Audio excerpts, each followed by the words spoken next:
I do want to ask about cryptocurrency, but first I should probably, in fairness, reveal that the gentleman who photobombed Janet Yellen 5 years ago by holding up a buy Bitcoin sign behind her during her Humphrey Hawkins testimony earlier this year became my son-in-law.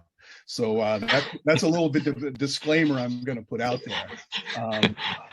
If you are a crypto geek, like the people behind this channel, you are probably already counting the days before the biggest event in crypto happens. It is the most awaited upgrade in the entirety of the whole ecosystem, and whether or not you hold ETH, you are most likely anticipating what the merge will actually bring to the table.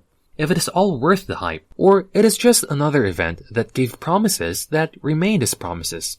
One thing's for sure though, the market is expanding, and people are going and lining up to get a piece of the pie. We are only set to move forward in this industry, but we also have yet to discover how regulations will surely come into play as everything gets bigger.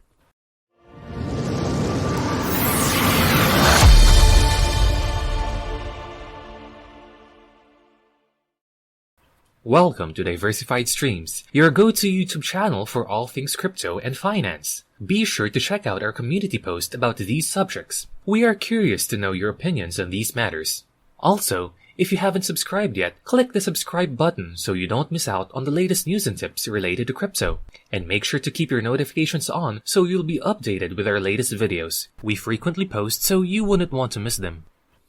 In today's video, we will be talking about the role regulations will play in the industry of crypto, and whether or not it will stand in the way of realizing the future goals in the whole space. We've reported several issues on this. Some were brought about by the lack of regulations, others by the abundance of it. So it will be interesting to look at it from the perspective of someone who knows enough from both worlds. And that is what we'll be talking about today. Jerome Powell has recently made his remarks via CNBC with respect to the presence of regulations in crypto, as well as his general thoughts in the market. There are some interesting things we can discuss from his interview, but for now, let's watch this short clip of his interview. There's a long history of government and regulation thwarting such innovation and experimentation, which we find really disappointing.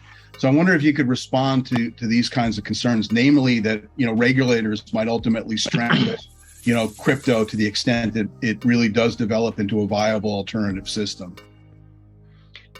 So I'll talk about it in two pieces. One is unbacked cryptocurrencies as such, and those have not and don't appear to offer, have not offered and don't appear to offer much in the way of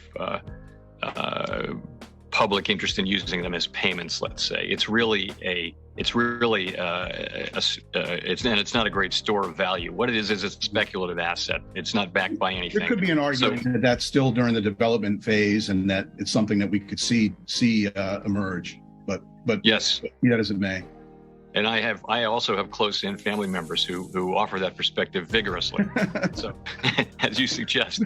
But stablecoins is a different thing, and the question is, are there forms of private money like stablecoins which can play a role in our financial system, which would, and the answer is, of course, that we don't want to stand in the way of appropriate innovation, particularly including, digital innovation. But we think that something like that, which is, purporting to be money, would need to be appropriately regulated. And I hear that wide agreement on that, by the way, from a lot of the stablecoin companies now are seeing that as part of getting to a place where they are a legitimate part of the financial system. So I think you need regulation. If people are going to think something is money, then it needs to actually have the qualities of money. And if it doesn't, then you don't want. I don't think you want to take money and make it into just another consumer product where sometimes it fails and sometimes it's good. You want it to be guaranteed to be good. If the public's going to look at it like it was a dollar, you want to have clarity, transparency. You want to have full reserves of very liquid, high quality assets, and things like that. That's all. So I think that we need legislation on this. Just it's typical of technological innovations. There isn't a regulatory framework that really gets after payment stable coins. I hope you stayed long enough to watch the entire clip, because there are some points I would like to dissect and discuss with you. First, Powell recognizes the history that stands between advancements and regulations. they're not exactly the best of friends because of the fact that regulations tend to limit the extent to which technology can truly ever accomplish. But this brings us to the second point he's trying to raise, and that is the abundance of projects in the industry that do not have anything to offer in particular. Obviously, taking up space, but doing very little to actually thrive. This is one side of the market that not a lot of people are talking about. But there are also those that hold such immense potential to actually take the role of an alternative currency. These are the stablecoins that, if treated right, would have the capacity to enter the world's general financial system, treated like actual money and used for trade of any sort. But for it to actually happen, it must have the same characteristics as the money we know and use today, and the public has to be convinced that it is legit and backed by the government. This is why regulations become important. This is why they are persistent, and this is why it is inevitable. If we really want this market to survive, and not just survive, but also be the leading financial system, we need to embrace the change that's about to come in the ecosystem. Then again, these are just our thoughts, and you may or may not agree with it. Whatever you think of this, we'd love to know them, so make sure to comment your thoughts in the comment section below. While you're at it, make sure that you have already given this video a like and that you're subscribed to our channel, so you'll be a part of our growing crypto community. So let's talk about stablecoins and how they are dubbed as the killer dApp that will signal the eventual expansion of crypto into something that's more accessible by the general public.